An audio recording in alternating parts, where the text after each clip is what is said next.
Good morning. So we are here to discuss Sid's success and congratulate him. May I come in, sir? Sid, come in. Take your seat. Okay, sir.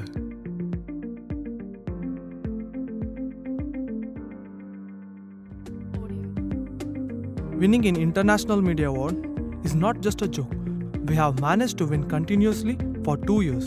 That's just because of Sid, our creative head, and his hard work.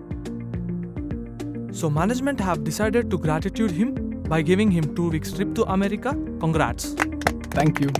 I am pleased to know that you all have identified my talent and hard work and grateful for the gift offered to me by the management. So I request you to permit me to go to my native instead of America trip, sir. As you wish. All the best.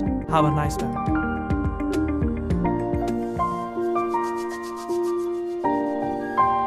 ನಾನು ಸಿದ್ ಅಲ್ಲಲ್ಲ ಸಿದ್ದೇಶ್ ತುಂಬ ವರ್ಷಗಳ ನಂತರ ಊರಿಗೆ ಹೋಗ್ತಾ ಇದ್ದೇನೆ.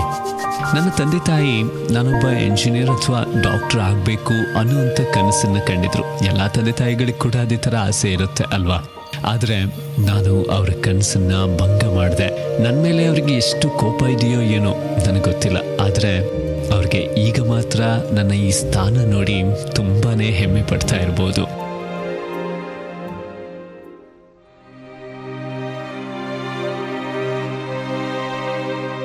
ನಾನು ಕೂಡ ಎಲ್ಲ ವಿದ್ಯಾರ್ಥಿಗಳ ಹಾಗೆ ಆಸೆ, ನಿರೀಕ್ಷೆ, ಅದೇ ಥರ ಮನಸ್ಸಲ್ಲಿ ಭಯದಿಂದಲೇ ನನ್ನ ಮೊದಲನೆಯ ದಿನದ ಕಾಲೇಜ್ಗೆ ಹೆಜ್ಜೆ ಇಟ್ಟಿದ್ದೆ.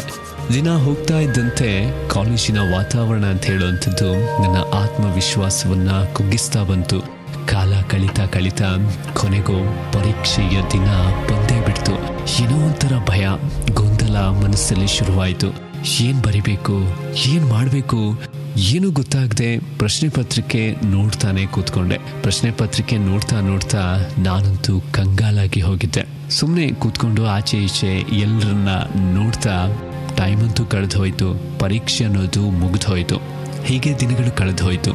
ಆವತ್ತು ಆ ದಿನ ಫಲಿತಾಂಶ ಅನ್ನೋದು ಬಂದೇ ಬಿಟ್ಟಿತ್ತು.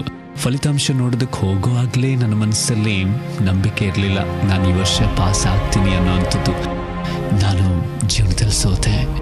ಅಪ್ಪ ಅಮ್ಮ ನನ್ನನ್ನು ಕ್ಷಮಿಸಿ, ನಿಮ್ಮ ಮಗನಾಗಿ ಬದುಕೋ ಅರ್ಹತೆ ನನಗಿಲ್ಲ. ನಾನಿದ್ರು ಒಂದೇ, ಸತ್ರು ಒಂದೇ. ಏನೋ ಸೂಸೈಡ್ ಮಾಡೋಕೆ ಹೊರಟಿದ್ಯಾ? ನೋಡು, ಸೋಲೆ ಗೆಲುವಿನ ನಿಯಮ. ನಿನ್ಗೆ ಒಂದೇ ಮಾತು ಹೇಳ್ತೀನಿ, ನಿನ್ಗೆ ಕ್ರಿಯೇಟಿವ್ ಮೈಂಡ್ ಇದೆ, ಅದೇ ಹಾದಿಯಲ್ಲಿ ಹೋಗು. ಜೀವನದಲ್ಲಿ ಯಶಸ್ಸು ಕಾಣ್ತೀಯ. ಇವತ್ತೇ ಆನಿಮೇಷನ್ ಇನ್ಸ್ಟಿಟ್ಯೂಷನ್ಗೆ ಸೇರು.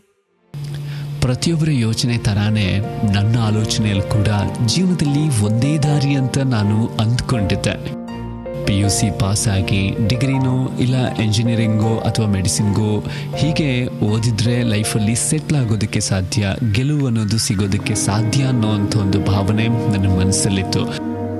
ಆದರೆ ಆ್ಯನಿಮೇಷನ್ ಅನ್ನೋ ಒಂದು ಅದ್ಭುತ ಪ್ರಪಂಚ ಇದೆ.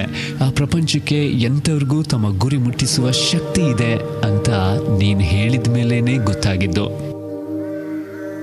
ಈಗ ನನ್ನ ಈ ಸಾಧನೆಯ ಸಂತೋಷವನ್ನು ನನ್ನ ತಂದೆ ತಾಯಿಯ ಕಣ್ಣಲ್ಲಿ ನೋಡೋದೊಂದೇ ನನ್ನ ಆಸೆ.